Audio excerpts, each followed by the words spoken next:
Hi అండి, అందరికీ నమస్తే. వెల్కమ్ బ్యాక్ టు నెల్లూరు వారి ఇంటి రుచులు. ఈరోజు మనం దీపావళి స్పెషల్గా గులాబ్ జామ్ ఎలా చేయాలో చూపిస్తానండి. ముందుగా ఒక బౌల్కి గులాబ్ జామ్ పొడిని తీసుకొని కొంచెం కలుపుకొని వాటర్ తీసుకొని యాడ్ చేసుకుంటూ మనం దీన్ని పిండి ముద్దలాగా కలుపుకోవాలండి. వాటర్ ఎక్కువ అవసరం పడదండి, అందుకని మనం కొద్దిగా వేసుకుంటూ మనం దీన్ని ముద్ద చేసుకోవాలి, కలుపుకోవాలి. రండి, ఇలా సాఫ్ట్గా కలిపేసి మనం పక్కన పెట్టేసుకుందాం. ఒక 10 నిమిషాలు దీన్ని పక్కన పెట్టేసుకుంటే బాగుంటుంది. ఇప్పుడు మనం చక్కెర పాకాన్ని రెడీ చేసుకుందామండి. ముందుగా స్టవ్ వెలిగించుకొని ఒక గిన్నె పెట్టుకొని 1.5 కప్పు చక్కెరని వేసుకున్నానండి. అలాగే 2 కప్పుల నీళ్ళని వేసుకున్నాను. వేసుకొని దీన్ని పాకం చేసుకోవాలండి, ఉడకబెట్టుకోవాలి. అదొక పక్కన ఉడుకుతుంది. ఈ లోపల మనం ఈ పిండి ఉంది కదండి, అది నానిపోయింది.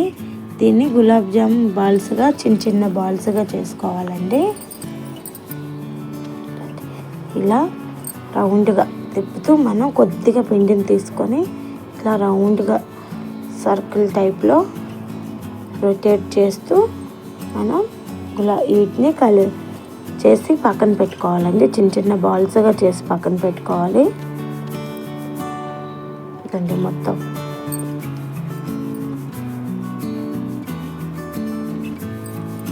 చేసేసుకొని పక్కన పెట్టుకోవాలండి. ఇదండి అయిపోయింది కదా, పక్కన పెట్టుకుందాం. మీరు కూడా ఈ దీపావళికి మీ పిల్లలకి ఈ గులాబ్ జామ్ చేసి పెట్టండి, బాగుంటుంది. ఇదండి ఈ లోపల పాకం అయితే మనకి రెడీ అయిపోయిందండి. చూడండి, దీంట్లో మనం 2 ఎలాచీని వేసుకుందామండి. మంచి ఫ్లేవర్ వస్తుందండి ఎలాచీ వేసుకుంటే. పాకం అయితే రెడీ అయిపోయింది. దీన్ని ఒక 5 నిమిషాలు ఇట్లా ఉంచుకొని పక్కన పెట్టేసుకుందాం. ఇప్పుడు స్టవ్ వెలిగించుకొని ఒక కడాయి తీసుకోవాలండి. దానిలో డీప్ ఫ్రైకి సరిపడా ఆయిల్ వేసుకోవాలి. ఆయిల్ వేడెక్కాక మనం పక్కన పెట్టుకున్నాం కదా బాల్స్ చేసి, ఆ బాల్స్ని దీంట్లో కొంచెం వేసుకుంటూ మనం ఫ్రై చేసుకోవాలి.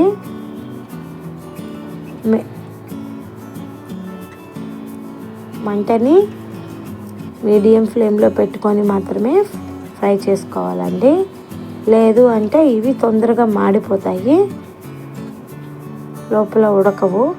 అందుకని మీరు మంటని మీడియంలో పెట్టుకొని నిదానంగా వీటిని వేపుకోవాలండి. గోల్డ్ కలర్ వచ్చేలాగా మనం వీటిని వేపేసి ఒక బౌల్లో పెట్టేసుకుందాం.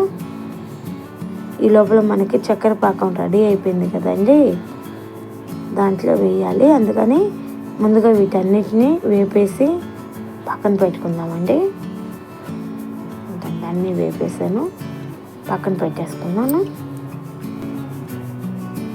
ఇప్పుడు చక్కెర పాకం తీసుకొని వీటన్నిటిని అట్లా వేసేస్తే అంతే అండి. సింపుల్గా అయితే మనకి ఈజీగా కూడా ఇంట్లో ఈ గులాబ్ జామ్ని చేసేసుకున్నామండి. ఇద్దండి ఒకసారి కలిపెట్టామంటే గులాబ్ జామ్ అయితే రెడీ అయిపోయిందండి. ఇప్పుడు దీన్ని ఒక 5 నిమిషాలు లేదా ఒక 10 నిమిషాలు పక్కన పెడితే ఈ చక్కెర పాకాన్ని ఈ బాల్స్ అనేది బాగా తీసుకుంటాయండి. అప్పుడు మనకి గులాబ్ జామ్ పర్ఫెక్ట్గా రెడీ అయిపోతుందండి. చూడండి ఎంత బాగా వచ్చేస్తుందో, మీరే చూడండి. ఈ చక్కెర పాకాన్ని బాగా పీల్చుకొని ఈ గులాబ్ జామ్ అయితే సూపర్గా తయారైందండి. మీరు కూడా ఈ దీపావళికి మీ పిల్లలకి ఈ రెసిపీని ట్రై చేసి పెట్టండి. ఎలా ఉంది అనేది మాకు కామెంట్ రూపంలో తెలియచేయండి. లాస్ట్గా కొంచెం బాదం పొడి వేసుకున్నానండి, అది మీ ఇష్టం, వేసుకుంటే వేసుకోవచ్చు, లేదంటే లేదు. చూడండి పర్ఫెక్ట్గా అయితే మనకి గులాబ్ జామ్ రెడీ అయిపోయిందండి. తప్పకుండా ట్రై చేయండి. Thank you for watching.